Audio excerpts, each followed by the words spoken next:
ಹರೇ ಕೃಷ್ಣ. ಎಲ್ಲರಿಗೂ ಸ್ವಾಗತ ಶ್ರೀರಂಗಪಟ್ಟಣ ಧಾಮಕ್ಕೆ. ಯಾರು ಪ್ರಥಮ ಬಾರಿ ಬರ್ತಾ ಇದ್ದೀರಾ? First time? ಓಕೆ, ತುಂಬ ಜನ ಫಸ್ಟ್ ಟೈಮ್ ಬರ್ತಾ ಇದ್ದೀರಾ. ಎಲ್ಲರಿಗೂ ಸ್ವಾಗತ. ಇಲ್ಲಿ ಮಕ್ಕಳು ಫಸ್ಟ್ ಟೈಮ್ ಬರ್ತಾ ಇದೆ. ಸೊ ಈ ರೀತಿ ತೀರ್ಥಸ್ಥಳಕ್ಕೆ ಬಂದು ಇಲ್ಲಿ ಹರಿಕತೆ ಮಾಡೋದ್ರಿಂದ ಇನ್ನಷ್ಟು ಹೆಚ್ಚು ಲಾಭ ಸಿಗ್ತದೆ. ಕಾವೇರಿ ನದಿಯ ತಟದಲ್ಲಿ, Kaveri is not different than Ganga, ಸಾಕ್ಷಾತ್ ಗಂಗಾನೇ. ಸೊ ಅವಳ ಸಾನ್ನಿಧ್ಯದಲ್ಲಿ ಮತ್ತು ರಂಗನಾಥನ ಸಾನ್ನಿಧ್ಯದಲ್ಲಿ ಹರಿಕತೆ ಹರಿಕೀರ್ತನೆ ಮಾಡಿದರೆ ಇನ್ನಿಷ್ಟು ಹೆಚ್ಚು ಪ್ರಗತಿ. ಮತ್ತು ಎಷ್ಟು ಭಕ್ತ ಸಮೂಹದ ಮಧ್ಯದಲ್ಲಿ ನೂರಾರು ಭಕ್ತರು ಸೇರಿಕೊಂಡು ಭಗವಂತನನ್ನು ಗುಣಗಾನ ಮಾಡಿದರೆ ಭಗವಂತ ಬೇಗನೆ ಒಲಿತಾನೆ. ಭಗವಂತನೇ ಹೇಳ್ತಾನೆ, ನಾಹಂ ತಿಷ್ಠಾಮಿ ವೈಕುಂಠೆ ಯೋಗಿನಾಂ ಹೃದಯೇಶುವ ಯತ್ರ ಗಾಯಂತಿ ಮದ್ಭಕ್ತ ತತ್ರ ತಿಷ್ಠಾಮಿ ನಾರದೆ. ಪಾಪಿಗಳು ಕೂಡ ಚೈತನ್ಯ ಮಹಾಪ್ರಭು ಕೃಪೆಯಿಂದ ಉದ್ಧಾರ ಆಗಿದ್ದಾರೆ. ತಾರಸಾಕ್ಷಿ ಜಗಾಯಿ ಮದಾಯಿ, ಅದಕ್ಕೆ ಉದಾಹರಣೆ ಯಾರು? ಜಗಾಯಿ ಮದಾಯಿ, ಅತ್ಯಂತ ಪಾಪಿ ನೀಚ ಜನರು, ಅಂಥವರನ್ನು ಕೂಡ ಚೈತನ್ಯ ಮಹಾಪ್ರಭು ಕೃಪೆ ಉದ್ಧಾರ ಮಾಡಿತು. ಪಾತ್ರ ಅಪಾತ್ರ ನಾದಕಿ ನಾದಕಿ ಸ್ಥಾನ ಅಪಾತ್ರತೆ, ಅವರ ಒಂದು ಸ್ಥಾನ ಮಾನ ಏನು ನೋಡಲಿಲ್ಲ ಚೈತನ್ಯ ಮಹಾಪ್ರಭು. ಯಾರಲ್ಲಿ ಸ್ವಲ್ಪ ಶ್ರದ್ಧೆ ಇದೆ ಅವರಿಗೆ ಕೃಪೆಯನ್ನು ಕೊಡ್ತಾಯಿದ್ರು. ಅದಕ್ಕೆ ನಮ್ಮ ಮಹಾವಧನ್ಯಾಯ. ಮೊನ್ನೆ ಒಂದು ಉದಾಹರಣೆ ಹೇಳ್ತಾ ಇದ್ದೆ ನಾನು. ಕೆಲವೊಮ್ಮೆ ಅನಾರೋಗ್ಯ ಆದಾಗ ನಾವು ಡಾಕ್ಟರ್ ಹತ್ರ ಹೋಗ್ತೀವಿ, ಡಾಕ್ಟರ್ ಹತ್ರ ಹೋಗಿ ಟ್ರೀಟ್ಮೆಂಟ್ ತೊಗೊತೀವಿ. ಆದರೆ ಪೇಷಂಟ್ ಇಷ್ಟು ಆರಾಮ ತಪ್ಪಿದೆ ಅಂದರೆ ಅವನು ಎದ್ದಳಕ್ಕೆ ಆಗೋದಿಲ್ಲ. ಆವಾಗ ಡಾಕ್ಟ್ರೇ ಮನೆಗೆ ಬರ್ತಾರೆ, ಹೌದಿಲ್ಲ? ಸೊ ಅದೇ ರೀತಿ ಜನರು ಸಾಮಾನ್ಯವಾಗಿ ದೇವಸ್ಥಾನಕ್ಕೆ ಹೋಗ್ತಾರೆ, ದೇವರಲ್ಲಿ ಎಲ್ಲರಿಗೂ ಆಶೀರ್ವಾದ ಕೊಡ್ತಾರೆ, ಅವರ ತೊಂದರೆಗಳನ್ನು ನಿರ್ಮೂಲನೆ ಮಾಡ್ತಾರೆ, ಕೃಪೆಯನ್ನು ಕೊಡ್ತಾರೆ. ಆದರೆ ಕೆಲವರು ಜನರಿದ್ದಾರೆ ಎಷ್ಟು ಅಂದರೆ ಶ್ರದ್ಧೆನೇ ಇಲ್ಲ ಅವ್ರ ಹತ್ರ, ನಾಸ್ತಿಕರು. ಅವರು ದೇವಸ್ಥಾನಕ್ಕೆ ಹೋಗೋದಿಲ್ಲ, they are like very sick. So for them ಅಂಥ ಜನರಿಗೋಸ್ಕರ ಭಗವಂತನೇ ಬರ್ತಾನೆ, ಹೊರಗೆ ಬರ್ತಾನೆ, ಅವ್ರಿಗೆ ಕೃಪೆಯನ್ನು ಕೊಡ್ತಾನೆ. ಉದಾಹರಣೆಗೆ ಜಗನ್ನಾಥ ರಥ ಆದರೆ ಇದನ್ನು ಸುಮಾರು ಜನ ದೇವಸ್ಥಾನಕ್ಕೆ ಬರೋದಿಲ್ಲ, ಅವ್ರಿಗೆ ಕೃಪೆ ಕೊಡೋದಕ್ಕೆ ದೇವರೇ ಹೊರಗಡೆ ಹೋಗ್ತಾರೆ. ಅದೇ ರೀತಿ ಶ್ರೀ ಚೈತನ್ಯ ಮಹಾಪ್ರಭು ಎಲ್ಲ ಕಡೆ ಸಂಚಾರ ಮಾಡಿ ಅವರು ಕೃಪೆಯನ್ನು ಕೊಟ್ಟಿದ್ದಾರೆ. ಕರೆಕ್ಟ್? ಅವರು ಸನ್ಯಾಸವನ್ನು ಸ್ವೀಕರಿಸಿದರು. ಯಾವುದಕ್ಕೋಸ್ಕರ? ನಮ್ಮೆಲ್ಲರಿಗೋಸ್ಕರ. ಸನ್ಯಾಸ ಸ್ವೀಕರಿಸೋದಂದರೆ ಒಂದು ಮನೆಯನ್ನು, ಸಣ್ಣ ಮನೆಯನ್ನು ಬಿಟ್ಟು ಇಡೀ ವಿಶ್ವವನ್ನು ಅವ್ರ ಕುಟುಂಬ ಅಂತ ಅವರು ಏನಂತ ಭಾವಿಸುವುದು. ವಸುಧಾ ಏವ ಕುಟುಂಬಕಂ. So he expands his influence of devotion. So that is the meaning of sanyas. ತ್ಯಕ್ತ್ವಾ ಸುದುಸ್ತ್ಯಜ್ಯ ಸುರೈಪ್ಸಿತ ರಾಜ್ಯಲಕ್ಷ್ಮಿ ಧರ್ಮಿಷ್ಠ ಆರ್ಯವಚಸ ಯದಗಾದರಣ್ಯಂ. ಚೈತನ್ಯ ಮಹಾಪ್ರಭುಗಳು ಸನ್ಯಾಸವನ್ನು ಸ್ವೀಕರಿಸಿ ಅವರು ಕಾಡಿಗೆ ಹೋದರು. ಸಾಮಾನ್ಯ ಸನ್ಯಾಸಿಗಳು ಕಾಡಿಗೆ ಹೋಗ್ತಾರೆ, ಬಟ್ ಇಲ್ಲಿ ಭವಸಾಗರದ ಅರಣ್ಯಕ್ಕೆ ಬರ್ತಾರೆ. ಇದು ಭವಾರಣ್ಯ. ಇಲ್ಲಿ ಜನರು ಪ್ರಾಣಿಗಳ ಥರ ಇದ್ದಾರೆ ಕಲಿಯುಗದಲ್ಲಿ. ಅವರನ್ನು ದೇವರ ಕಡೆ ತಿರುಗಿಸೋದಕ್ಕೆ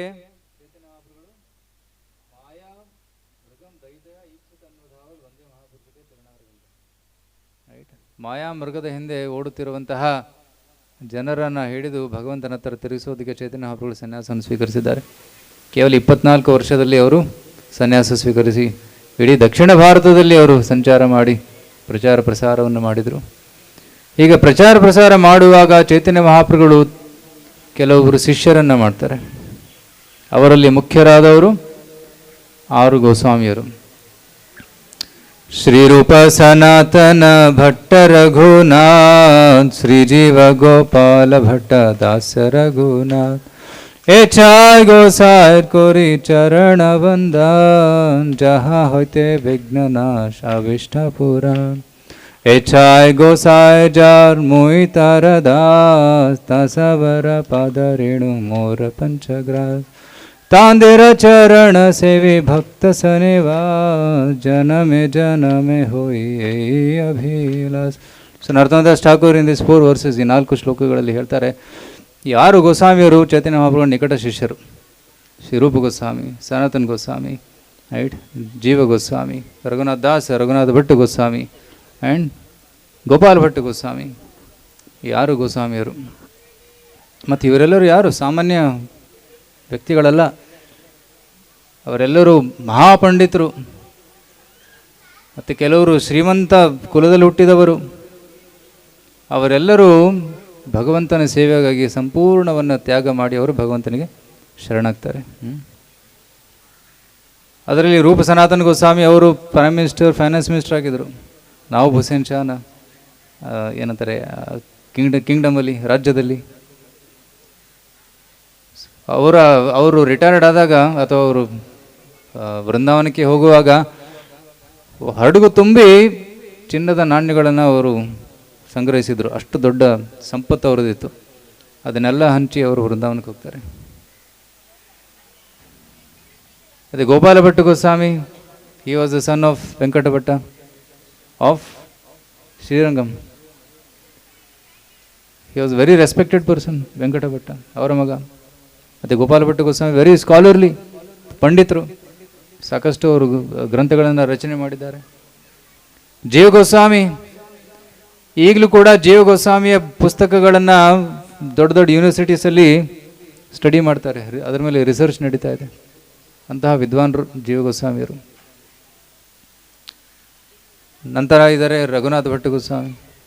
ಅವರು ಕಾಶಿ ವಿಶ್ವನಾಥ್ ದೇವಸ್ಥಾನದ ಮುಖ್ಯ ಅರ್ಚಕರು, ತಪನ್ ಮಿಶ್ರ ಅವರ ಮಗನಾಗಿದ್ದ. ಅವರು ಕೂಡ ವೃಂದಾವನಕ್ಕೆ ಹೋಗ್ತಾರೆ. ಗೋಪಾಲ ಭಟ್ಟ ಗೋಸ್ವಾಮಿ ಕೂಡ ವೃಂದಾವನಕ್ಕೆ ಹೋಗ್ತಾರೆ. ರೂಪ ಸನಾತನ ಗೋಸ್ವಾಮಿ ಎಲ್ಲವನ್ನು ಬಿಟ್ಟು ವೃಂದಾವನಕ್ಕೆ ಹೋಗ್ತಾರೆ. ಮತ್ತು ಕೊನೆಯದಾಗಿ ಶ್ರೀಲ ರಘುನಾಥ್ ದಾಸ್ ಗೋಸ್ವಾಮಿ. ಇವರ ಬಗ್ಗೆ ಹೇಳೋದಂದರೆ he was like Ambani or Adani of that time. ಅಷ್ಟು ಶ್ರೀಮಂತರು. ಅವರ ವಾರ್ಷಿಕ ಒಂದು ಆದಾಯ 12 ಲಕ್ಷ ಚಿನ್ನದ ನಾಣ್ಯ ಇತ್ತಂತೆ. ಈಗಿನ ಕಾಲದಲ್ಲಿ ಅಷ್ಟು ಎಣಸಕ್ಕೂ ಆಗೋದಿಲ್ಲ, ಅಷ್ಟು ದೊಡ್ಡ ಸಂಪತ್ತದು. Trillions and trillions of dollars, ಅಷ್ಟು ದೊಡ್ಡ ಸಂಪತ್ತು ಅವರು. ಆದರೆ ರಘುನಾಥ್ ದಾಸ್ ಗೋಸ್ವಾಮಿಗೆ ಅವರ ಮನಸ್ಸಲ್ಲಿ ಏನು ವಿಚಾರ ಇತ್ತು? ನಾನು ಭಗವಂತನ ಸೇವೆ ಮಾಡಬೇಕು, ಭಗವಂತನಿಗೆ ಶರಣಾಗಬೇಕು. ಅದೊಂದೇ ಗುರಿ, ಅವರ ಜೀವನದ ಗುರಿಯಾಗಿತ್ತು. ಮತ್ತು ಯಾವುದೇ ಆಸೆ ಇರಲಿಲ್ಲ, ದುಡ್ಡಿನ ಮೇಲೆ ವ್ಯಾಮೋಹ ಇರಲಿಲ್ಲ, ಭೌತಿಕ ಸುಖಗಳ ಮೇಲೆ ಕೂಡ ಯಾವುದೇ ಒಂದು ವ್ಯಾಮೋಹ ಆಸಕ್ತಿ ಇರಲಿಲ್ಲ. ಅಷ್ಟು ಡಿಟ್ಯಾಚ್ಡ್ ಆಗಿದ್ರು ಅವರು ರಘುನಾಥ. ರಘುನಾಥನ ತಂದೆ ಗೋವರ್ಧನ್ ಮುಜುಮ್ದಾರ್, ಅವರು ಜಮೀನ್ದಾರರಾಗಿದ್ದರು, ಶ್ರೀಮಂತರಾಗಿದ್ದರು. ಅವರ ದೊಡ್ಡಪ್ಪ ಹಿರಣ್ಯ ಮುಜುಮ್ದಾರ್ ಆಗಿನ ಕಾಲದಲ್ಲಿ ನವಾಬ್ ಹುಸೇನ್ ಶಾ ಕೆಳಗಡೆ he was a tax collector. So tax collect ಮಾಡಿ ಅದರಲ್ಲಿ ಕಮಿಷನ್ ತೊಗೊಂಡು ಇವರು ನವಾಬಿಗೆ ಕೊಡ್ತಾಯಿದ್ರು. ಅದರಲ್ಲೇ ಅಷ್ಟು ಶ್ರೀಮಂತರಾಗಿದ್ದರು ಅವರು. They are from Kayastha family sir, rich aristocratic families, ತುಂಬ ಶ್ರೀಮಂತ ಕುಲದವರವರು. ಇದರಿಂದ ಏನು ಅರ್ಥ ಆಗ್ತದೆ? ಜೀವನದಲ್ಲಿ ಯಾವುದು ಮುಖ್ಯವಾದದ್ದು? ದುಡ್ಡು, ಮನೆತನ, ಸಂಪತ್ತು, ಸ್ಥಾನ, ಮಾನ, ಅಥವಾ ಭಕ್ತಿ? ಸೊ ಆಚಾರ್ಯರು ಅವರ ಒಂದು ಜೀವನದಿಂದ ನಮಗೆ ತೋರಿಸ್ಕೊಡ್ತಾರೆ ಯಾವುದು ಮುಖ್ಯವಾದದ್ದು ಅಂತ. ಯಾವುದು ಅಶಾಶ್ವತವಾದದ್ದು, ಯಾವುದು ಶಾಶ್ವತವಾದದ್ದು, ಅದನ್ನು ನಾವು ಪರಿಗಣಿಸಬೇಕು. We should think about it. So ಈ ಜಗತ್ತಿನಲ್ಲಿ ಎಲ್ಲವೂ ಅಶಾಶ್ವತವಾದದ್ದು. Everything is temporary except devotion to Krishna. ಈ ಜಗತ್ತಿನಲ್ಲಿ 3 ಸತ್ಯಗಳು: ಭಗವಂತ, ಭಕ್ತ, ಭಕ್ತಿ. ಯಾವ 3? ಭಗವಂತ, ಭಕ್ತ ಆ್ಯಂಡ್ ಭಕ್ತಿ. ಈ 3 ಶಾಶ್ವತವಾದ ಸತ್ಯಗಳು. ಉಳಿದಿದ್ದೆಲ್ಲ ಅಸತ್ಯವಾದ. Everything is false. ಸೊ ಬೇರೆ ಯಾವುದನ್ನು ನಾವು ಯಾವುದೇ ವಸ್ತುವನ್ನು, ಭೌತಿಕ ವಸ್ತುವನ್ನು ನಾವು ತುಂಬ ಏನಾದರೂ ಇಂಪಾರ್ಟೆಂಟ್ ಅಂತ ಭಾವಿಸಿದರೆ you will be cheated. Right? Some people consider relations very important. Some people consider wealth very important. Some people consider position very important. But they will be cheated very thoroughly. ಯಾಕೆಂದರೆ ಸಾಯೋ ಸಮಯದಲ್ಲಿ ಎಲ್ಲ ಬಿಟ್ಟು ಹೋಗ್ತೀವಿ. ಯಾವುದು ನಮ್ಮ ಜೊತೆ ಬರೋದಿಲ್ಲ. ಬ್ಯಾಂಕಲ್ಲಿರೋ ದುಡ್ಡು ಎಲ್ಲೇ ಇರ್ತದೆ, ನಮ್ಮ ದೇಹ ಸುಟ್ಟೋಗ್ತದೆ. ಮನೆ ಎಲ್ಲಿದ್ದು ಅಲ್ಲೇ ಇರ್ತದೆ, ನಾವು ಬಿಡಬೇಕಾಗ್ತದೆ. ನಮ್ಮನೆ ಎತ್ಕೊಂಡು ಹೋಗಿ ಸುಟ್ಟು ಬಿಡ್ತಾರೆ, ಮಣ್ಣು ಮಾಡ್ತಾರೆ. ಸೊ ಎಲ್ಲವೂ will be cheated by all these things. Right? ಮತ್ತು ಸತ್ತಾಗ ಸಂಬಂಧಿಕರು ನೋಡ್ತಾ ಇರ್ತಾರೆ, ಕೆಲವರು ಅಳ್ತಾ ಇರ್ತಾರೆ, ಚಿತೆ ಉರಿತಾ ಇರ್ತದೆ ಅಷ್ಟೆ. So everything is temporary. ಅದಕ್ಕೆ ಶಾಸ್ತ್ರ tell that you should always ಸ್ಮರ ನಿತ್ಯಂ ಅನಿತ್ಯತಾಂ. ಈ ಜಗತ್ತು ಅನಿತ್ಯವಾದದ್ದು, ಇಟ್ಸ್ ಟೆಂಪರರಿ. ಸೊ ಅದಕ್ಕೆ ಟೆಂಪ್ರರಿ ವಸ್ತುಗಳಿಗೆ, ಟೆಂಪ್ರರಿ ಒಂದು ಏನಂತಾರೆ ಗೋಲ್ಸ್ಗೆ ನಾವು ತುಂಬ ಪ್ರಾಮುಖ್ಯತೆಯನ್ನು ಕೊಟ್ಬಿಟ್ರೆ will miss the real goal. ನಮ್ಮ ನಿಜವಾದ ಗುರಿಯನ್ನು ನಾವು ಏನಂದರೆ ತಲುಪೋದಿಲ್ಲ, ಅದನ್ನು ಕಳ್ಕೊಂಡ್ಬಿಡ್ತೀವಿ. ಅದಕ್ಕಾಗಿ ಯಾವುದು ಇಂಪಾರ್ಟೆಂಟು ಯಾವುದು ಅನ್ಇಂಪಾರ್ಟೆಂಟ್ ಅನ್ನೋದನ್ನು ಪರಿಗಣಿಸಬೇಕು. ಅದಕ್ಕೆ ಪರಮಹಂಸರಾಗಬೇಕು. ಹಂಸದ ಒಂದು ಗುಣ ಏನಂತಂದರೆ ಅದು it separates the essence and the waste, removes. Suppose ಹಾಲಿದೆ, ಹಾಲಲ್ಲಿ ನೀರು ಕಲಬೆರಕೆ ಮಾಡಿದ್ದಾರೆ. ಸೊ ಆಗ ಹಂಸ ಏನು ಮಾಡ್ತದೆ, ಅದು ಅದು ಅದು ತನ್ನ ಕೊಕ್ಕರೆಯನ್ನು ಅದು ತನ್ನ ಚೊಂಚನಲ್ಲಿ ಹಾಕಿದಾಗ ಅದು ಹಾಲನ್ನು ಮಾತ್ರ ಗ್ರಹಣೆ ಮಾಡ್ತದೆ, ಉಳಿದಿದ್ದನ್ನು ಬಿಟ್ಬಿಡ್ತದೆ. ಅದು ಸಾರಗ್ರಾಹಿ. ಅದೇ ರೀತಿ ಭೌತಿಕ ಜಗತ್ತಿನಲ್ಲಿ ಎಲ್ಲವೂ ಅಸಾರ, ಕೇವಲ ಭಗವಂತನ ಭಕ್ತಿ ಮಾತ್ರ ಒಂದು ಸಾರ. That is the essence. So ಯಾರಿಗೆ ಇದು ಗೊತ್ತಾಗಿದೆ, ಯಾರು ಇದನ್ನು ಚೆನ್ನಾಗಿ ತಿಳ್ಕೊಂಡಿದ್ದಾರೆ, ಅವರು ಭಕ್ತಿ ಸೇವೆಗೆ ಅತ್ಯಂತ ಹೆಚ್ಚು ಪ್ರಾಮುಖ್ಯತೆಯನ್ನೇ ಕೊಡ್ತಾರೆ. ಬೇರೆಯದನ್ನು ಅದು ಜೀವನದ ಒಂದು ಭಾಗ ಅಂತ ತಿಳ್ಕೊತಾರೆ. ಸುಮಾರು ಜನ ಏನು ಮಾಡ್ತಾರೆ, ನಮ್ಮ ಜೀವನದಲ್ಲಿ ಸಾಕಷ್ಟು ಕೆಲಸ ಇದೆ, ಅದರ ಜೊತೆ ಭಗವಂತನ ಭಕ್ತಿ ಸೇವೆ ಒಂದು ಸ್ವಲ್ಪ ಸಣ್ಣ ಒಂದು ಭಾಗ. They have many things to do and bhakti is also part of life. But ಭಕ್ತ ಅಂದರೆ ಯಾರು?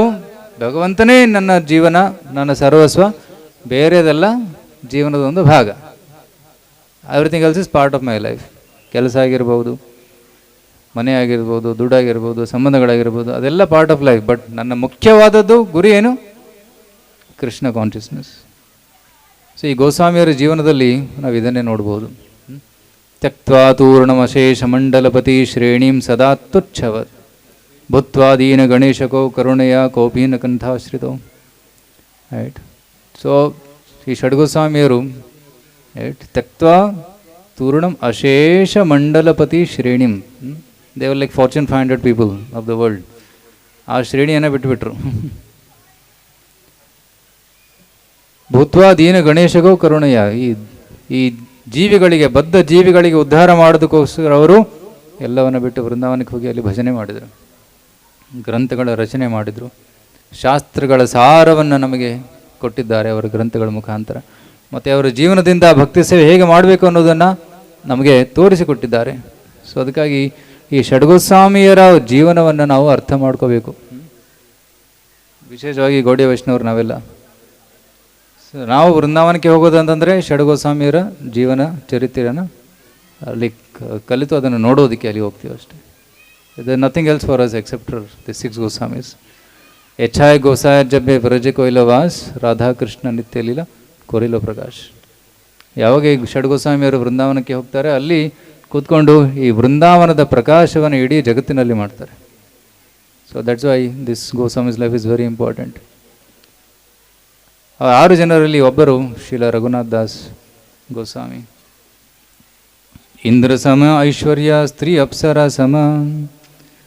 ಎಷ್ಟು ಸಂಪತ್ತು, ಎಷ್ಟು ಐಶ್ವರ್ಯ ಅವ್ರದ್ದಿತ್ತು, ಮತ್ತು ಒಳ್ಳೆ ಕುಟುಂಬ, ಒಳ್ಳೆ ಹೆಂಡತಿ, ಸೊ ಮತ್ತು ಒಳ್ಳೆ ತಂದೆ ತಾಯಿ, ತುಂಬ ಎಲ್ಲ ಚೆನ್ನಾಗಿತ್ತು. ಆದರೆ ಅವರ ಮನಸ್ಸು ಭಗವಂತನ ಸೇವೆಯಲ್ಲಿ ನಿರತರಾಗಬೇಕು ಅನ್ನೋ ಮನಸ್ಸಿತ್ತಷ್ಟೇ, ಮತ್ತು ಯಾವುದರಲ್ಲ ಆಸಕ್ತಿ ಇರಲಿಲ್ಲ. ಸೌಮ್ಯ ರಘುನಾಥ್ ದಾಸ್ ಗೋಸ್ವಾಮಿ ಚೈತನ್ಯ ಮಹಾಪ್ರಭು ಶಾಂತಿಪುರಿಗೆ ಬಂದಿದ್ರು, ಅಲ್ಲಿ ಹೋಗ್ತಾರೆ ಮೀಟ್ ಆಗೋದಕ್ಕೆ ಚೈತನ್ಯ ಮಹಾಪ್ರಭುಗಳನ್ನ. ಆಗ ಚೈತನ್ಯ ಮಹಾಪ್ರಭುಗೆ ಅವರು ರಿಕ್ವೆಸ್ಟ್ ಮಾಡ್ತಾರೆ, ಮಹಾಪ್ರಭು ನಾನು ನಿನಗೆ ಸಂಪೂರ್ಣವಾಗಿ ಶರಣಾಗಬೇಕು, ದಯವಿಟ್ಟು ನನ್ನನ್ನು ನಿಮ್ಮ ಜೊತೆ ಕರ್ಕೊಂಡು ಹೋಗಿ ಅಂತ. ನೀವು ಸನ್ಯಾಸಿಯಾಗಿದ್ದಾರೆ, ನಿಮ್ಮ ಅಸಿಸ್ಟೆಂಟಾಗಿ ನಾನು ನಿಮ್ಮ ಸೇವೆ ಮಾಡ್ತೀನಿ, ನೀವು ಎಲ್ಲಿ ಹೋಗ್ತೀರೋ ಅಲ್ಲಿ ಬರ್ತೀನಿ ಅಂತ.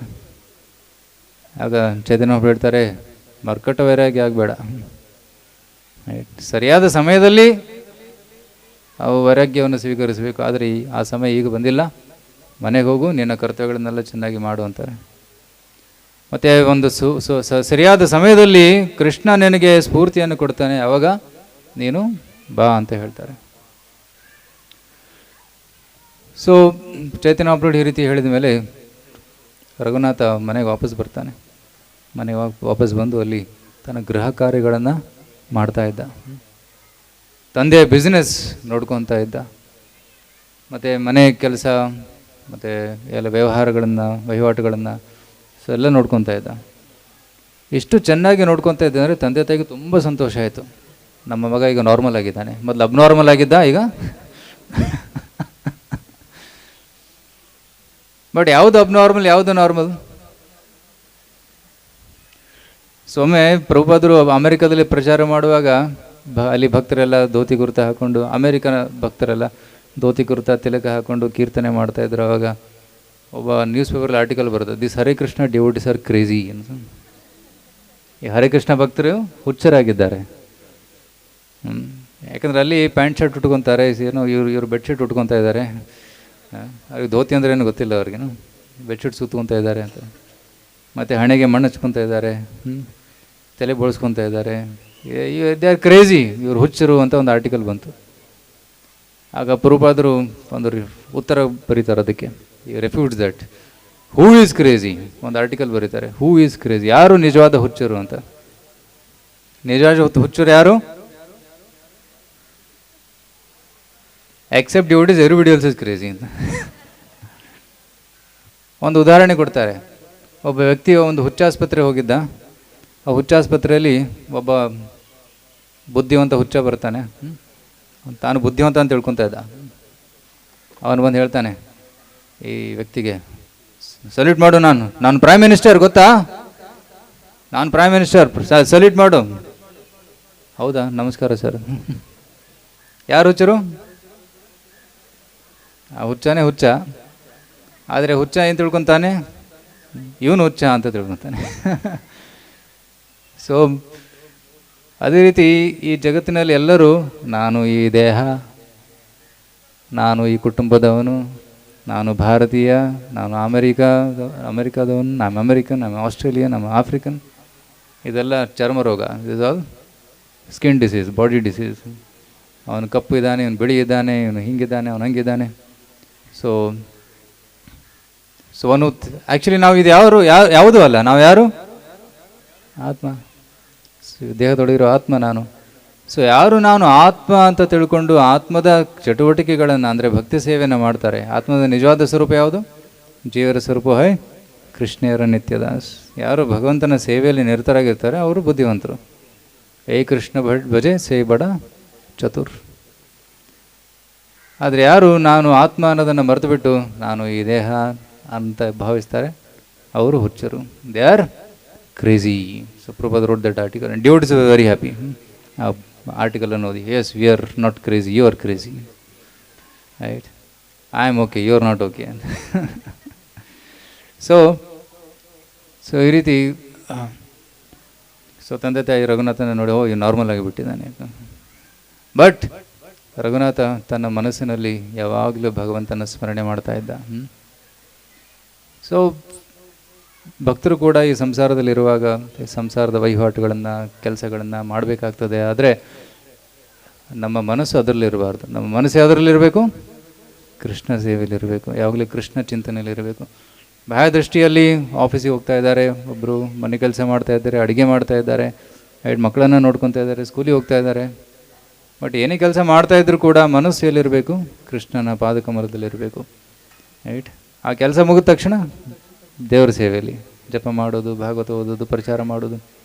ನಾವು ನೋಡ್ತೀವಿ ತುಂಬ ಸೀರಿಯಸ್ ಭಕ್ತರು, ಏನು ಗೃಹಸ್ಥರು ಕೂಡ ಅವ್ರು ಆಫೀಸ್ ಮುಗಿದ ತಕ್ಷಣ ಯಾವುದೋ ಪ್ರಚಾರಕ್ಕೆ ಹೋಗಿರ್ತಾರೆ, ಯಾವುದೋ ಪ್ರೀಚಿಂಗ್ ಪ್ರೋಗ್ರಾಮ್ ಹೋಗಿರ್ತಾರೆ, ಅಲ್ಲಿ ಕೀರ್ತನೆ ಪ್ರೋಗ್ರಾಮ್ ಇರ್ತದೆ, ಸೊ ಏನೋ ಸರ್ವಿಸ್ ಇರ್ತದೆ. Constantly morning service, evening service, day ಟೈಮಲ್ಲಿ ಕೆಲಸಕ್ಕೆ ಹೋಗ್ತಾರೆ. ಆದರೂ ಯಾವ ಕೆಲಸ ಮುಗಿತದೆ, ಮುಗಿಸಿ ವಾಪಸ್ ಬರ್ತೀನಿ ಯಾವಾಗ ಅಂತ ಅವರು ಯೋಚನೆ ಮಾಡ್ತಾ ಇರ್ತಾರೆ. So that means his heart is in Krishna. Correct. So ನಮ್ಮ ಮನಸ್ಸನ್ನು ಬೇರೆಯವ್ರಿಗೆ ಕೊಡಬಾರ್ದು, ನಮ್ಮ ಮನಸ್ಸನ್ನು ಕೆಲಸಕ್ಕೆ ಕೊಡಬಾರ್ದು, ನಮ್ಮ ಮನಸ್ಸನ್ನು ಕೃಷ್ಣನಿಗೆ ಕೊಡಬೇಕು. ಅದೇ ರೀತಿ ರಘುನಾಥ ಮನೇಲಿದ್ದರೂ ಕೂಡ ಆ ಮನಸ್ಸನ್ನು ಕೃಷ್ಣನ ಸೇವೆಯಲ್ಲೇ, ಕೃಷ್ಣನ ಧ್ಯಾನದಲ್ಲೇ ಇರ್ತಾ ಇದ್ದ. ಅದರ ಸೂಕ್ತವಾದ ಸಮಯಕ್ಕೆ ವೇಟ್ ಮಾಡ್ತಾ ಇದ್ದ. ಸೊ ಒಂದು ದಿನ ಅವ್ರ ಮನಸ್ಸಲ್ಲಿ ಇನ್ಸ್ಪಿರೇಷನ್ ಬರ್ತದೆ, ಈಗ ನಾನು ಹೋಗಲೇಬೇಕು, ಸಾಕಾಯ್ತು, ತುಂಬ ನಾನು ಕಂಟಿನ್ಯೂಸ್ ಆಗಿ 24 ಗಂಟೆ ಕೃಷ್ಣನ ಸೇವೆನೇ ಮಾಡಬೇಕು, ಮತ್ತು ಏನು ಮಾಡೋ ಇಚ್ಛೆ ಇಲ್ಲ ನನಗೆ. ಸೊ ಒಂದು ದಿನ ಮನೆಯಿಂದ ಓಡಿಬಿಟ್ಟ. ಓಡಿ ಹೋಗ್ತಾ ಇದ್ದ ರೋಡಿನ ಮೇಲೆ. ತಂದೆ ಗೊತ್ತಾಯಿತು ಮಗ ಓಡೋಗಿದ್ದಾನೆ ಅಂತ. ತಕ್ಷಣ ಸಿಪಾಯಿಗಳನ್ನು ಕಳಿಸಿ ಅವನನ್ನು ಹಿಡ್ಕೊಂಬರ್ತಾರೆ. ಹಿಡ್ಕೊಂಡು ಮನೆ ವಾಪಸ್ ಕರ್ಕೊಂಬರ್ತಾರೆ. ಮತ್ತೆ ಪ್ರಯತ್ನ ಪಟ್ಟ, ಪದೇ ಪದೇ ಹೋಗ್ತಾ ಇದ್ದ, ಪದೇ ಪದೇ ಹಿಡ್ಕೊಂಬರ್ತಾಯಿದ್ರು. ಸೊ ಒಮ್ಮೆ ತಾಯಿ ಹೇಳ್ತಾಳೆ ರಘುನಾಥನ ತಂದೆಗೆ, ಇವನನ್ನು ಮನೇಲಿ ಕಟ್ಟಾಕ್ಬಿಡಿ ಅಂತ. ಮನೇಲಿ ಕಟ್ಟಾಕ್ಬಿಡೋಣ, ಡೋರ್ ಲಾಕ್ ಮಾಡಿಬಿಡೋಣ, ಸೊ ಇವನು ತಪ್ಪಿಸ್ಕೊಂಡು ಹೋಗಬಾರ್ದು. ಆಗ ತಂದೆ ಹೇಳ್ತಾರೆ, ನಮ್ಮ ಐಶ್ವರ್ಯ ಇಂದ್ರನ ಥರ ಐಶ್ವರ್ಯ ಇದೆ, ಎಷ್ಟು ದೊಡ್ಡ ಬ್ಯಾಂಕ್ ಬ್ಯಾಲೆನ್ಸ್ ಇದೆ, ಎಷ್ಟು ಸಂಪತ್ತಿದೆ, ನೌಕರ ಚಾಕರು ಎಷ್ಟು ಜನ ಇದ್ದಾರೆ, ಎಷ್ಟು ದೊಡ್ಡ ಎಸ್ಟೇಟ್ ಇದೆ, ಎಷ್ಟು ದೊಡ್ಡ ಜಮೀನ್ದಾರರು ನಾವು. ರೈಟ್, ಇದೇ ಇವನನ್ನು ಆಗ್ತಾ ಇಲ್ಲ. ರೈಟ್, ಮತ್ತು ಇವ್ರ ಮನೆಯವರು ಸೊ ಬ್ಯೂಟಿಫುಲ್, ಎಷ್ಟು ಸುಂದರವಾಗಿದ್ದಾರೆ, ಅದು ಆಗ್ತಾ ಇಲ್ಲ. ರೈಟ್, ಈ ಜಗತ್ತಿನಲ್ಲಿ ಅತ್ಯಂತ ದೊಡ್ಡ ವ್ಯಾಮೋಹ ಯಾವುದು? ಧನಂ ಜನಂ ಸುಂದರಿಂ, ಅಷ್ಟೇ. 3 ಥಿಂಗ್ಸ್: ಧನಂ ಜನಂ ಸುಂದರಿಂ. ಇವು 3 ನಮ್ಮನ್ನು ಈ ಜಗತ್ತಿನಲ್ಲಿ ಕಟ್ಟಾಗ್ತವೆ. This bind us to this material world. ಯಾರು ಈ 3ರಿಂದ ಮುಕ್ತರಾಗಿದ್ದಾರೆ ಅವರನ್ನು ಯಾರು ಕಟ್ಟಕ್ಕಾಗಲ್ಲ. ಈ ಹಗ್ಗದಿಂದ ಏನು ಕಟ್ಟಕ್ಕೆ ಸಾಧ್ಯ? It's not at all possible. So that's Y one should become free from this 3 things. ಕಾಮ, ಕ್ರೋಧ, ಲೋಭ ಇತ್ಯಾದಿ ಅನರ್ಥಗಳಿಂದ ನಾವು ಮುಕ್ತರಾಗಬೇಕು. ಸೊ ಅದಕ್ಕೆ ಚೈತನ್ಯ ಮಹಾಪ್ರಭು ಶಿಕ್ಷಾಷ್ಟಕದಲ್ಲಿ ಒಂದು ಬೋಧನೆ ಕೊಟ್ಟಿದ್ದಾರೆ. ಅದೇನದು? ನ ಧನಂ ನ ಜನಂ ನ ಸುಂದರಿಂ ಕವಿತಾಂಬ ಜಗದೀಶ ಕಾಮಯೇ ಮಮ ಜನ್ಮನಿ ಈಶ್ವರೇ ಭವತಾದ್ ಭಕ್ತಿ ರಹೇತು ಗೀತ್ವೈ. ಹೇ ಕೃಷ್ಣ, ನನಗೆ ಧನದ ವ್ಯಾಮೋಹ ಬೇಡ. ನ ಸುಂದರಿಂ, ನನಗೆ ಸ್ತ್ರೀ ವ್ಯಾಮೋಹ ಬೇಡ ಅಥವಾ ಪುರುಷ ವ್ಯಾಮೋಹ ಬೇಡ. ದೆನ್ ಕವಿತಾಂಬ ನ ಧನಂ ನ ಜನಂ, ನನಗೆ ದೊಡ್ಡ ಫಾಲೋಯಿಂಗ್ ಬೇಡ. ಈಗಿನ ಕಾಲದಲ್ಲಿ ತುಂಬ ಜನರು ಫಾಲೋವರ್ಸ್ ಮಾಡಬೇಕಂತಾರೆ ಯೂಟ್ಯೂಬಲ್ಲಿ, ಸೋಷಿಯಲ್ ಮೀಡಿಯಾದಲ್ಲಿ. Million followers, trillion followers, but nobody is real follower there. ಬರೀ ರೀಲ್ಸಲ್ಲಿ ಮಾತ್ರ ಫಾಲೋವರ್ಸ್. ಅವ್ರು ಸತ್ತಾಗ ಯಾರು ನೋಡೋಕ್ಕೂ ಬರಲ್ಲ. Correct. So it's all illusory things. Nowadays many people have Facebook friends but no real friends. So ನ ಧನಂ ನ ಜನಂ ನ ಸುಂದರಿಂ ಅವ್ರ ಸುಂದರಿಂ ಕವಿತಾಂ ಗ್ಲೋರಿಫಿಕೇಶನ್ಸ್ ಅದು ಬೇಡ ನನಗೆ. ನನಗೇನು ಬೇಕು? ಕೃಷ್ಣ ಮಮ ಜನ್ಮನಿ ಪ್ರತಿ ಜನ್ಮದಲ್ಲೂ ಈಶ್ವರೇ ಭವತಾತ್ ಭಕ್ತಿರ ಅಹೇತುಕಿ, ನಿನ್ನ ಮೇಲೆ ಅಹೇತುಕಿ ಭಕ್ತಿ ಇರಲಿ ನನಗೆ ಅಂತ ಒಂದು ಪ್ರಾರ್ಥನೆಯನ್ನು ಸಲ್ಲಿಸ್ತಾ ಇದ್ದಾರೆ. ಇದು ನಮ್ಮ ಜೀವನದ ಒಂದು ಮಾರ್ಗದರ್ಶಕ ಸೂತ್ರವಾಗಬೇಕು. ಜೀವನದಲ್ಲಿ ಏನು ಇಂಪಾರ್ಟೆಂಟ್ ಇದೆ? ಕೇವಲ ಭಗವಂತನ ಭಕ್ತಿ ಸೇವೆ ಮಾತ್ರ ಇದೆ, ಬೇರೆ ಯಾವುದು ಇಂಪಾರ್ಟೆಂಟ್ ಅಲ್ಲ. ಸೊ ಈ ರೀತಿ ರಘುನಾಥ ಪದೇ ಹೋಗ್ತಾ ಇದ್ದ, ತಂದೆಯವ್ರನ್ನ ಹಿಡ್ಕೊಂಡು ಬರ್ತಾ ಇದ್ರು. ಸೊ ಅದಕ್ಕೆ 12 ಸೆಕ್ಯೂರಿಟಿ ಗಾರ್ಡ್ಸನ್ನು ನಿಯುಕ್ತಗೊಳಿಸ್ತಾರೆ. ಎಲ್ಲಿ ಹೋದ್ರೂ ಇವನ ಜೊತೆ ಹೋಗ್ಬೇಕು ನೀವು. ಸೊ ಆ್ಯಂಡ್ ಅವ್ರು ಕಾನ್ಸ್ಟೆಂಟ್ಲಿ ಅವ್ರ ಶಿಫ್ಟ್ಸಲ್ಲಿ ರಘುನಾಥನ ಸುತ್ತಮುತ್ತ ಇರ್ತಾ ಇದ್ರು, ಹೋಗೋಕ್ಕೆ ಬಿಡ್ತಾ ಇರಲಿಲ್ಲ. ಆಗ ಒಂದು ದಿನ ಅವರಿಗೊಂದು ಸುದ್ದಿ ಬರ್ತದೆ, ಹತ್ತಿರದಲ್ಲೇ ಶ್ರೀ ನಿತ್ಯಾನಂದ ಪ್ರಭು ಬಂದಿದ್ದಾರಂತೆ. ನಿತ್ಯಾನಂದ ಪ್ರಭುಗಳ ಹತ್ತಿರ ಬಂದಿದ್ದಾರಂತೆ. ಸೊ ಅವರನ್ನು ಭೇಟಿಯಾಗೋದಕ್ಕೆ ಹೋಗ್ತಾರೆ. ಸೆಕ್ಯೂರಿಟಿ ಗಾರ್ಡ್ಸು ಸುತ್ತಮುತ್ತ ಇದ್ದರು, ಬರ್ತಾರೆ. ಆಗ ಅಲ್ಲಿ ಗಂಗಾ ನದಿ ತಟದಲ್ಲಿ ಒಂದು ವಟವೃಕ್ಷ ಇದೆ, ದೊಡ್ಡ ವಟವೃಕ್ಷ. Something like this similar setting. ಅದಕ್ಕೆ ಪ್ರತಿ ವರ್ಷ ಭಕ್ತರು ಇಲ್ಲಿಗೆ ಬರ್ತಾರೆ, ಯಾಕೆಂದರೆ ಆ ಒಂದು ಸೀನ್ ಇಲ್ಲಿ ರೆಪ್ಲಿಕೇಟ್ ಆಗ್ತದೆ. ಕೆಲವು ಭಕ್ತರು ಕೇಳ್ತಾರೆ, ಪುರಿ ಅದೇ ಜಾಗಕ್ಕೆ ಹೋಗ್ತಾ ಇದೀವ ಅಂತ. ಅದೇ ಜಾಗ, ಅದೇ ಲೀಲೆ, ಅದೇ ಒಂದು ಕಥೆ, ಅದೇ ಕೀರ್ತನೆ, ಅದೇ ಮಂತ್ರ, ಅದೇ ಭಕ್ತರು, ಅದೇ ಪ್ರಸಾದ, ಸೇಮ್ ಮೆನು. ಬಟ್ ಅನುಭವ ಮಾತ್ರ ಹೊಸದಾಗ್ತದೆ. Experience will be different. So Nityananda ಪ್ರಭುಗಳನ್ನು ನೋಡಿದ ತಕ್ಷಣ ರಘುನಾಥ ದೂರದಿಂದ ನಮಸ್ಕಾರ ಮಾಡ್ದ. ಆಗ ಒಬ್ರು ಹೇಳ್ತಾರೆ ನಿತ್ಯಾನಂದ ಪ್ರಭುಗೆ, ರಘುನಾಥ ಬಂದಿದ್ದಾನೆ. ಹೌದಾ? ಕಳ್ಳ ಬಂದಿದ್ದಾನೆ ನೋಡು, ದೂರ ನಿಂತ್ಕೊಂಡು ನಮಸ್ಕಾರ ಮಾಡ್ತಾ ಇದ್ದಾನೆ. ಕಳ್ಳ ಅವನು, ಬಾ ಅವನಿಗೆ ಶಿಕ್ಷೆ ಕೊಡ್ತೀನಿ. ಅವ್ನು ಕರ್ಕೊಂಡ್ ಬರ್ತಾರೆ. ಕಳ್ಳ ಅಂತ ಯಾಕಂದ್ರು? ಅದು ಒಂದು ವ್ಯಂಗ್ಯವಾಗಿ ಅವ್ರು ಮಾತಾಡಿದ್ರು, ಬಟ್ ಆಕ್ಚುಲಿ ಒಂದು ಗೂಢ ಅರ್ಥ ಇದೆ. ಇವನು ನನ್ನನ್ನು ಬೈಪಾಸ್ ಮಾಡಿ ಚೈತನ್ಯ ಮಹಾಪ್ರಭುಗಳ ಹತ್ರ ಹೋಗಿದ್ದು. ಚೈತನ್ಯ ಮಹಾಪ್ರಭುಗಳ ಕೃಪೆಯನ್ನು ಡೈರೆಕ್ಟಾಗಿ ಕತ್ಕೊಳ್ಳೋಕೆ ಹೋಗಿದ್ದ, ಸಿಗ್ಲಿಲ್ಲ ಅವನಿಗೆ. ಯಾಕೆಂದ್ರೆ ಅದು ಸರಿಯಾದ ಮಾರ್ಗ ಅಲ್ಲ. ಯಾಕಂದರೆ ನಮಗೆ ಭಗವಂತನ ಕೃಪೆ ಬೇಕಂದ್ರೆ ನಾವು ಗುರುಗಳ ಮುಖಾಂತರ ಹೋಗಬೇಕು. ತದ್ವಿಧಿ ಪ್ರಣಿಪಾತೇನ ಪರಿಪ್ರಶ್ನ ಸೇವೆ ಉಪದೇಶಂತಿ ಜ್ಞಾನ ಜ್ಞಾನಿನ ತತ್ವ ದರ್ಶನ. ತಾತೆ ಕೃಷ್ಣ ಭಜೆ ಕರೆ ಗುರುರ ಸೇವನ್ ಮಾಯಾಜಾಲೆ ಛೂಟೆ ಬಾಬೆ ಕೃಷ್ಣರ ಚರಣ್. ಚೈತನ್ಯ ಚರಿತಾಮೃತ ಆಲ್ಸೋ ಸೇಸ್, ಯಾರು ಹರಿನಾಮ ಸಂಕೀರ್ತನೆ ಮಾಡ್ತಾರೆ, ಹರಿಭಜನೆ ಮಾಡ್ತಾರೆ, ಮತ್ತೆ ಗುರುಗೆ ಶರಣಾಗ್ತಾರೆ, ಗುರು ಸೇವೆಯನ್ನು ಮಾಡ್ತಾರೆ, ಅವರು ಮಾಯಾಜಾಲದಿಂದ ಮುಕ್ತರಾಗಿ ಅವರು ಭಗವಂತನ ಸಾನ್ನಿಧ್ಯವನ್ನು ಪಡೆದುಕೊಳ್ತಾರೆ ಅಂತ ಹೇಳ್ತಾರೆ. ಸೊ ಅದಕ್ಕೆ ನಾವು ನೇರವಾಗಿ ಭಗವಂತನ ಸೇವೆ ಮಾಡೋಕೆ ಹೋಗಬಾರ್ದು. ನಾವು ಭಗವಂತನ ಸೇವೆ ಮಾಡೋರು ಕೂಡ ಗುರುಗಳ ಮುಖಾಂತರ ಹೋಗ್ತೀವಿ. ಸೊ ನಿತ್ಯಾನಂದಪುರಿ ಸಂದೇಶವನ್ನು ನಮಗೆಲ್ಲ ತಿಳಿಸ್ತಾ ಇದ್ದಾರೆ. ಆದರೆ ರಘುನಾಥನನ್ನು ಹತ್ರ ಕರೆದವರ ಪಾದವನ್ನು ಅವನ ತಲೆ ಮೇಲೆ ಇಟ್ಬಿಡ್ತಾರೆ. ಇದು ಫಸ್ಟ್ ಇನ್ಸ್ಟಾಲ್ಮೆಂಟ್ ಆಫ್ ಮರ್ಸಿ. ರಘುನಾಥನ ಮೇಲೆ ಫಸ್ಟ್ ಕೃಪಾ ದೃಷ್ಟಿ ಆಯಿತು. ಎರಡನೇದು ನಿನಗೆ ದಂಡವನ್ನು ಕೊಡ್ತೇನೆ, ಅದೇನು ಎಲ್ಲರಿಗೂ ನೀನು ಊಟ ಬಡಿಸ್ಬೇಕು. ಅದೇನು ನೀನು ತುಂಬ ಶ್ರೀಮಂತನಲ್ಲ, ಅತಿ ತುಚ್ಛವಾದ ಆಹಾರ ಎಲ್ಲರಿಗೂ ತಿನ್ನಿಸ್ಬೇಕು ನೀನು, ಅದು ದಂಡ. I want you to be humble. So ಮಾರ್ಕೆಟಲ್ಲಿ ಸಿಗುವಂಥ ಅತಿ ಸಸ್ತಾ ಐಟಮ್ ಏನು, ಅವಲಕ್ಕಿ.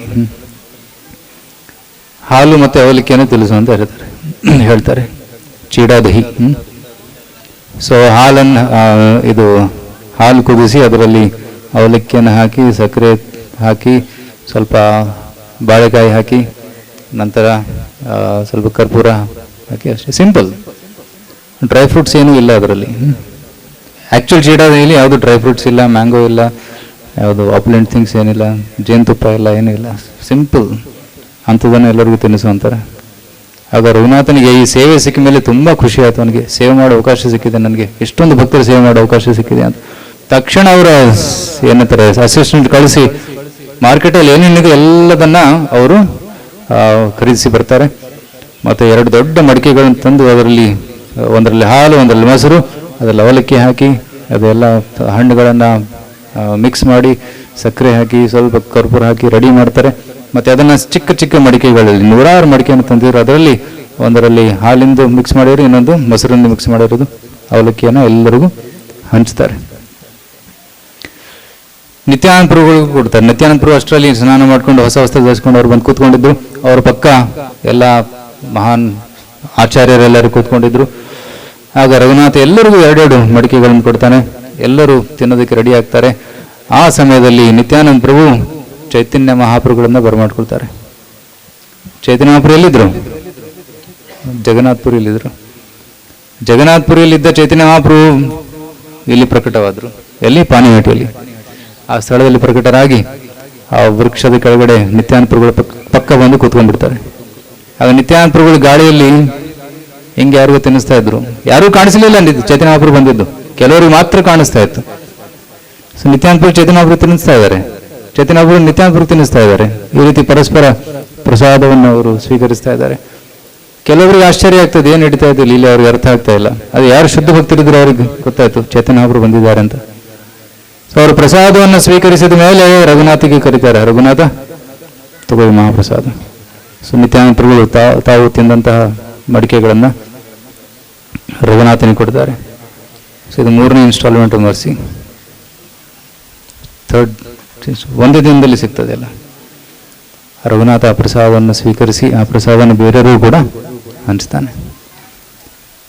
ನಂತರ ಸಾಯಂಕಾಲ ರಾಘವ ಪಂಡಿತರ ಮನೆಯಲ್ಲಿ ಒಂದು ಭೋಜನ ವ್ಯವಸ್ಥೆ ಇತ್ತು. ಎಲ್ಲ ಭಕ್ತರು ಅಲ್ಲಿ ಬರ್ತಾರೆ, ಜೋರಾಗಿ ಕೀರ್ತನೆ ಮಾಡ್ತಾರೆ, ನರ್ತನೆ ಮಾಡ್ತಾರೆ. ನಂತರ ಅಲ್ಲಿ ರಾಘವ ಪಂಡಿತರ ಮನೆಯಲ್ಲಿ ಕೂತ್ಕೊಂಡು ಅಲ್ಲಿ ಪ್ರಸಾದ ಭೋಜನ ಮಾಡುವಾಗ ನಿತ್ಯಾನಂದ ಪ್ರಭು, ಚೈತನ್ಯ ಮಹಾಪ್ರಭು ಎಲ್ಲ ಭಕ್ತರು ಕೂತ್ಕೊಂಡು ಪ್ರಸಾದ ತಿಂತಾ ಇದ್ರು. ಆಗ ರಘುನಾಥನೂ ಕರೀತಾರೆ, ನೀನು ಪಾಪ ಅಂತ. ಇಲ್ಲ ನಾನು ನಂತರ ತಗೊಂತೀನಿ ಅಂತ. ಸೊ ಇವರೆಲ್ಲರೂ ಪ್ರಸಾದ ಸ್ವೀಕರಿಸಿದ ಮೇಲೆ ರಾಘವ ಪಂಡಿತರು ಚೈತನ್ಯ ಮಹಾಪ್ರಭು ಮತ್ತು ನಿತ್ಯಾನಂದ ಪ್ರಭುಗಳ ಪ್ರಸಾದವನ್ನು ರಘುನಾಥನಿಗೆ ಕೊಡ್ತಾರೆ. This 4th instalment of mercy. So ಈ ಕೃಪೆ ಸಿಗ್ತಾ ಹೋಗ್ತಾ ಇದೆ, ಒಂದೇ ದಿನದಲ್ಲಿ ಸಿಗ್ತಾ ಹೋಗ್ತಾ ಇದೆ. ಯಾಕಂದ್ರೆ ಆ ಬೆಳಿಗ್ಗೆ ನಿತ್ಯಾನಂದ ಪ್ರಭುಗಳಿಗೆ ಶರಣಾದರು. ಸೊ ಗುರುಗಳ ಕೃಪೆಯಿಂದ ಎಲ್ಲವೂ ತುಂಬಾ ಸರಳವಾಗ್ತದೆ. Everything becomes very easy. ಮೂಕಂ ಕರೋತಿ ವಾಚಾಳಂ ಪಂಗುಂ ಲಂಘಯತೆ ಗಿರಿಂ ಯತ್ಕೃಪಾತಮಹಂ ವಂದೇ ಶ್ರೀ ಗುರೋ ದೀನತಾರಣಂ. ರೈಟ್. ಸೊ ಭಗವಂತನ ಗುರುಗಳ ಕೃಪೆಯಿಂದ ಭಗವಂತನ ಕೃಪೆ ತುಂಬ ಸಲೀಸಾಗಿ ಸಿಗ್ತದೆ. ಸೊ ಆಗ ರಘುನಾಥ ತುಂಬ ಆನಂದಿತನಾಗಿ, ಸೊ ನಿತ್ಯಾನಂದ ಪ್ರಭುಗಳು ಎಲ್ಲ ವಿಶ್ರಾಂತಿ ತಗೊತಾ ಇರುವಾಗ ನೈಟ್ ಊಟ ಮಾಡಿದ ಮೇಲೆ ಕೈ ತಗೊಂಡು ಒಂದು ಕಡೆ ಕೂತ್ಕೊಂಡು ತಾಂಬೂಲ ತಿಂತಾ ಇದ್ರು, ಆರಾಮಾಗಿ ಕೂತ್ಕೊಂಡಿದ್ರು. ಆಗ ಹೋಗಿ ಅವರಿಗೆ ಬೇಡ್ತಾರೆ, ನಿತ್ಯಾನಂದ ಪ್ರಭುಗೆ ಬೇಡ್ಕೊಂತಾರೆ. ಏನಂತ ಬೇಡ್ಕೊಂತಾರೆ? ದಯವಿಟ್ಟು ನನಗೆ ನಿಮ್ಮ ಕೃಪೆಯನ್ನು ಕೊಡಿ ಅಂತ ಬೇಡ್ಕೊಂತಾರೆ.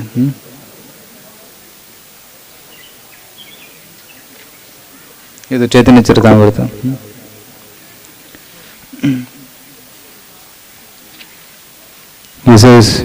ಅಧಮ ಪಾಮರ ಮುಯಿ ಹೀನ ಜೀವಾಧಮ ಮೋರ ಇಚ್ಛಾ ಹಯ ಪಾಯ ಚೈತನ್ಯ ಚರಣ. ನಾನು ಅಧಮ, ನಾನು ಪತಿತ, ನಾನು ಜೀವಿಗಳಲ್ಲಿ ಅಧಮ.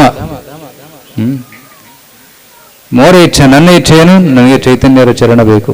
ಭಗವಂತನ ಸೇವೆ ಬೇಕು.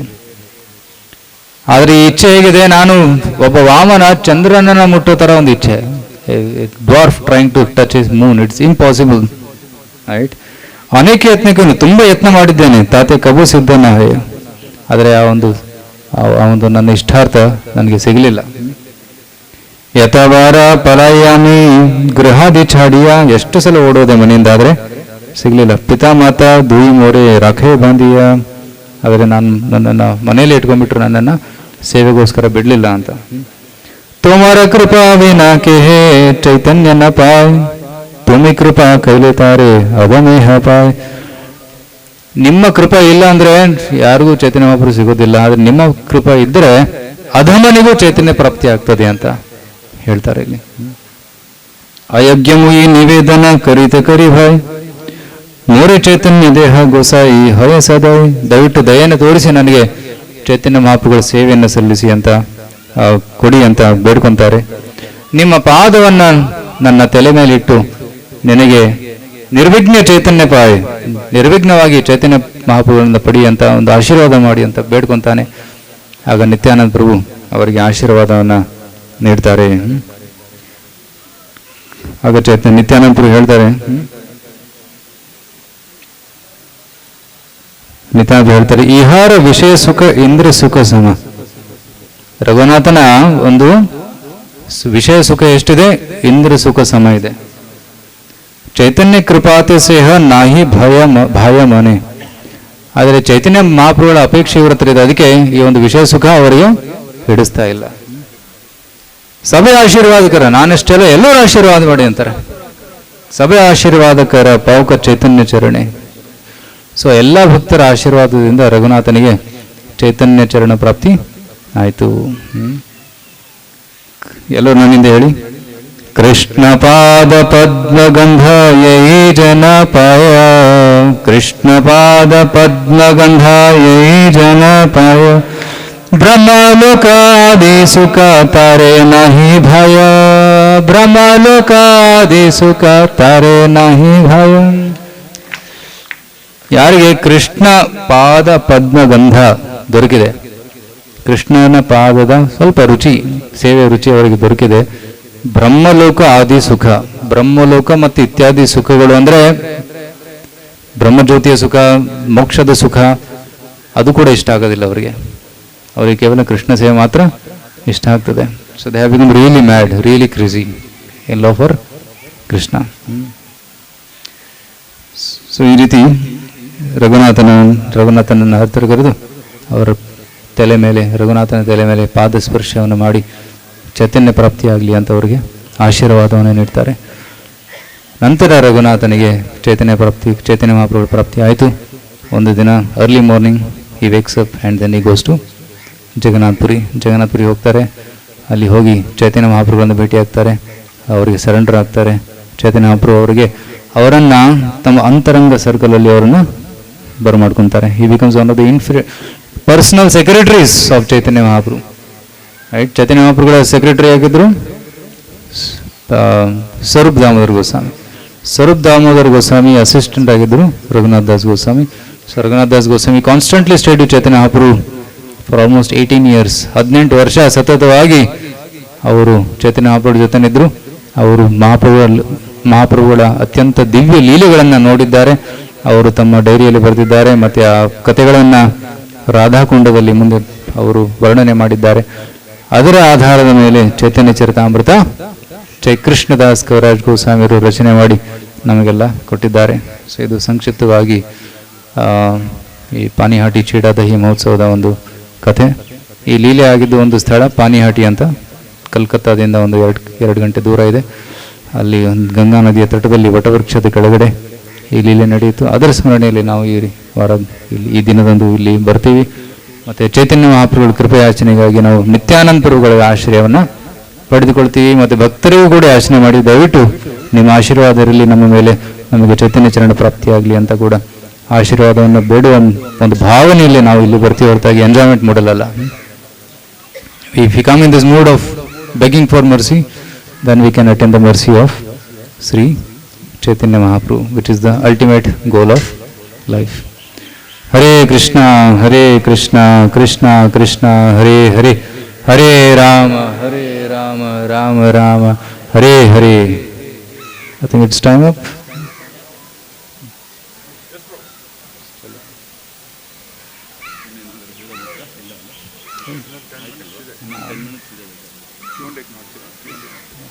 Yeah, you can take you. You told me 30 plus.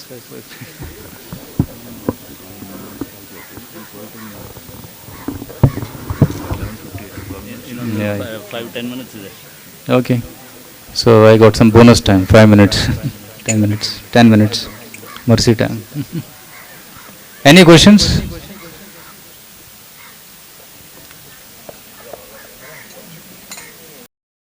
For the Lord's mercy, how to get that mode of begging? So by service, right? So when we serve, then we please Vaishnavas, then we get their mercy. So when we come, we should try to take opportunity, some opportunity for service. And service means to please. When you please the devotees, when the devotee's heart is touched by the service, then that automatically blessings come. And then when the blessings comes, our bhakti becomes very easy. ಯಾವಾಗ ನಾವು ಭಕ್ತರಿಗೆ ಸೇವೆ ಮಾಡ್ತೀವಿ, ಆ ಭಕ್ತರು ಸಂತುಷ್ಟರಾಗ್ತಾರೆ. ಅವರ ಹೃದಯ ಸಂತುಷ್ಟವಾದರೆ ಸಾಕು, ಭಗವಂತನ ಕೃಪೆ ಅವರ ಮುಖಾಂತರ ನಮಗೆ ಸಿಗ್ತದೆ. So we should try to please the Vaishnavas.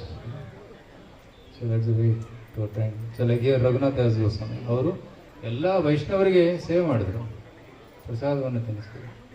ಇಷ್ಟು ಜನ ಬಂದ್ರಂತಂದ್ರೆ ಆ ಜಾಗ ಸಾಕಾಗಲಿಲ್ಲ. ಕೆಲವು ಜನ ಗಂಗಾ ನದಿಯಲ್ಲಿ ನಿಂತ್ಕೊಂಡು ತಿಂತಾ ಇದ್ರು. ಸೊ ತಟ ಎಲ್ಲ ತುಂಬೋಗಿತ್ತು. ಮತ್ತೆ ಅಕ್ಕಪಕ್ಕ ಹಳ್ಳಿಯವರಿಗೆ ಸುದ್ದಿ ಗೊತ್ತಾಯ್ತು, ಅವರು ಬರ್ತಾರೆ, ಅವ್ರಿಗೂ ಕೊಡ್ತಾರೆ ಊಟ. ಮತ್ತೆ ಅಕ್ಕಪಕ್ಕದ ಅಂಗಡಿಯವರು, ಬಿಸ್ನೆಸ್ ಮ್ಯಾನ್, ಯಾರು ಕಿರಾಣ ದುಕಾನ್ ಇತ್ತಲ್ಲ, ಎಲ್ಲ ಒಳ್ಳೆ ಬಿಸ್ನೆಸ್ ನಡೀತದೆ ಇಲ್ಲಿ, ನಾವು ಎಲ್ಲ ಚಿಡ ದಹಿ ತೊಗೊಂಡ್ಬರೋಣ ಅಂತ ಎಲ್ಲರೂ ಹಾಲು ಮೊಸರು ಮಾರಕ್ಕೆ ತಗೊಂಡ್ಬರ್ತಾರೆ. ರಘುನಾಥ ನೋಡ್ತಾನೆ, ಇವರು ಬಂದ್ಬಿಟ್ರೆ ಆಯ್ತು, ಅವ್ರ ಹತ್ರ ಏನೇನೈತೆ ಎಲ್ಲ ಖರೀದಿ ಮಾಡಿ ಅವರಿಗೆ ತಿನ್ನಿಸ್ಬಿಡ್ತಾನೆ. ಸೊ ಯಾರ್ಯಾರು ಬಂದರೂ ಅವರಿಗೆಲ್ಲ ಪ್ರಸಾದ ಕೊಟ್ಟರು. ಸೊ ಈ ಕಾರಣದಿಂದ ರಘುನಾಥನಿಗೆ ಕೃಪೆ ತಗೋಬೇಕು. ಸೊ ಅದಕ್ಕಾಗಿ ನಾವು ಕೂಡ ಆ ಭಾವನೆಯಲ್ಲಿರಬೇಕು, ಭಗವಂತನ ಭಕ್ತರ ಸೇವೆ ಮಾಡುವ ಭಾವನೆಯಲ್ಲಿರಬೇಕು. ಯಾವ ಸೇವಾ ಭಾವನೆ ಇದ್ದಷ್ಟು ಭಗವಂತ ಸಂತುಷ್ಟನಾಗ್ತಾನೆ. Not just service is not so important, but service attitude is important. ತುಂಬ ಜನ ಸೇವೆ ಮಾಡ್ತಾರೆ, ಆದರೆ ಯಾವ ಭಾವನೆಯಲ್ಲಿ ಸೇವೆ ಮಾಡ್ತಾ ಇದೆಯಾ ಅದು ಕೂಡ ಇಂಪಾರ್ಟೆಂಟ್. ಸೇವಾ ಭಾವನೆ, ಭಾವಗ್ರಾಹಿ ಜನಾರ್ದನ. ಸೊ ಕೃಷ್ಣ ಸೇವೆ ಮಾಡೋ ಹಿಂದೆ ಭಾವನೆ ಏನಿದೆ ಅದನ್ನು ನೋಡ್ತಾನೆ. ಸೊ ರಘುನಾಥನ ಸೇವಾ ಭಾವ ತುಂಬ ಚೆನ್ನಾಗಿತ್ತು. ಆದರೆ ಕೆಲವು ಜನ ಸೇವೆ ಮಾಡ್ತಾರೆ, ಕೆಲವು ಜನ ತುಂಬ ಅನ್ನದಾನ ಮಾಡ್ತಾರೆ, ಊಟ ಹಾಕ್ತಾರೆ, ಬಟ್ ಅದರ ಹಿಂದೆ ಅವರ ಭಾವನೆ ಏನಿರ್ತದೆ, ನಾನು ಹಾಕ್ತಾ ಇದ್ದೇನೆ, ನಾನು ಅನ್ನದಾತ, ನನ್ನ ಹೆಸರು ಎಲ್ಲರೂ ಅನೌನ್ಸ್ಮೆಂಟ್ ಮಾಡಬೇಕು, ಇವತ್ತಿನ ಊಟ ಸ್ಪಾನ್ಸರ್ ಬೇಕು. And so but that becomes utilitarian. He wants to make himself famous. ಅಲ್ಲಿ ನಿಸ್ವಾರ್ಥ ಭಾವನೆ ಇಲ್ಲ. ಸೊ ನಾವು ಸೇವೆ ಮಾಡುವಾಗ ನಿಸ್ವಾರ್ಥ ಭಾವನೆಯಲ್ಲಿ ಮತ್ತು ಭಗವಂತರಿಗೆ ಸಂತುಷ್ಟಗೊಳಿಸುವ ಭಾವನೆಯಲ್ಲಿ ಮಾಡಬೇಕು. Then it pleases the Lord and it's mercy.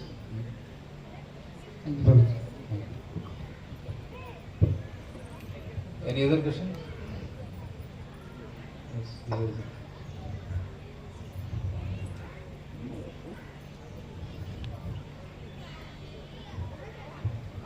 Hare Krishna Prabhu. So my question is that when Guru gives instructions, how we can fulfill that? How we can get that empowerment by doing what? Because when we have that intent desire, but sometimes we try, but that doesn't happen for that. Yeah, so actually when ಪ್ರಶ್ನೆ ಏನಂತಂದರೆ, ಗುರುಗಳು ಆದೇಶ ಕೊಟ್ಟಿದ್ದಾರೆ, ಒಂದು ಅದನ್ನು ಹೇಗೆ ಪೂರೈಸಬೇಕು, ನಾವು ಪೂರೈಸೋಕ್ಕೆ ಪ್ರಯತ್ನ ಪಡ್ತಾ ಇದ್ದೀವಿ, ಆದರೆ ನಮಗೆ ಸಾಧ್ಯವಾಗ್ತಾ ಇಲ್ಲ. How to do that, how to do. So when guru gives instruction, along with the instruction also comes the empowerment to do it. ಗುರುಗಳು ಒಂದು ಆದೇಶ ಕೊಟ್ಟರೆ ಅದು ಆ್ಯಕ್ಚುಲಿ ಕೃಷ್ಣನ ಆದೇಶ, ಕಮಿಂಗ್ ಥ್ರೂ ಗುರು. ಗುರುಗಳು ಕೃಷ್ಣನ ಇಚ್ಛೆಯನ್ನೇ ಪೂರೈಸ್ತಾರೆ, ಅವ್ರಿಗೆ ಸ್ವಾರ್ಥ ಇಚ್ಛೆ ಇಲ್ಲ. ಸೊ ಭಗವಂತನ ಇಚ್ಛೆಯನ್ನು ಪೂರೈಸೋದಕ್ಕೆ ಅವರು ನಮ್ಮ ಸಹಾಯವನ್ನು ಕೇಳ್ತಾರೆ, ನಮಗೆ ಒಂದು ಅನುಗ್ರಹವನ್ನು ನೀಡ್ತಾ ಇದ್ದಾರೆ ಆ ಉಪದೇಶದ ಮುಖಾಂತರ. ಸೊ ಅದಕ್ಕಾಗಿ ನಾವು ನಮ್ಮ ಪ್ರಯತ್ನ ಪಡಬೇಕು, ಎಷ್ಟಾಗುತ್ತೋ ಅಷ್ಟು ಪ್ರಾಮಾಣಿಕವಾಗಿ ಗುರುಗಳ ಇಚ್ಛೆಯನ್ನು ಪೂರೈಸೋದಕ್ಕೆ ಪ್ರಯತ್ನ ಪಡಬೇಕು. We should try our best and then we should keep reporting to the guru that I have done this much, this much, this much. Are you happy with this? Are you want me to improve something? So you keep on reporting to the guru and whatever he has done, or whatever we have done. So then Guru also gives further instructions. So it is a continuous communication between Guru and disciple which should happen in our current setting. That is important. So if you see Prabhupada's example, Prabhupada ಅವರಿಗೆ ಆದೇಶ ಸಿಕ್ಕಿತೇನು, ನೀನು ಪಾಶ್ಚಾತ್ಯ ದೇಶದಲ್ಲಿ ಹೋಗಿ ಈ ಚೈತನ್ಯ ಮಹಾಪ್ರಭುಗಳ ಸಂದೇಶವನ್ನು ಕೊಡುವಂತ. ಈ ಆದೇಶ ಕೇವಲ ಪ್ರಭುಪಾದರಿಗೆ ಮಾತ್ರ ಅಲ್ಲ, ಬೇರೆ ಶಿಷ್ಯರು ಕೂಡ ಕೊಟ್ಟಿತ್ತು. ಆದರೆ ಬೇರೆ ಶಿಷ್ಯರಿಗೆ ನಂಬಿಕೆ ಇರಲಿಲ್ಲ ಇದಾಗುತ್ತೆ ಅಂತ.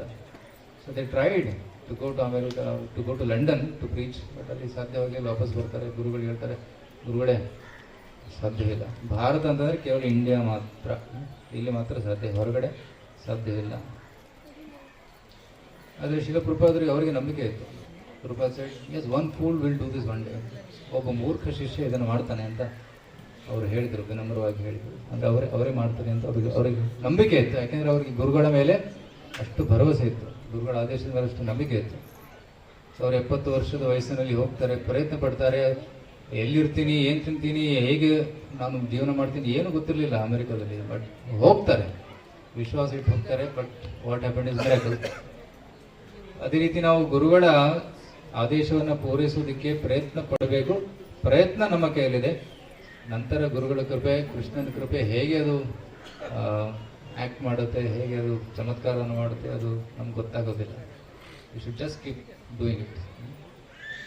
So and you keep reporting. But Prabhupada didn't have opportunity to report because Guru had already departed. But he always felt the presence of his Guru in his heart.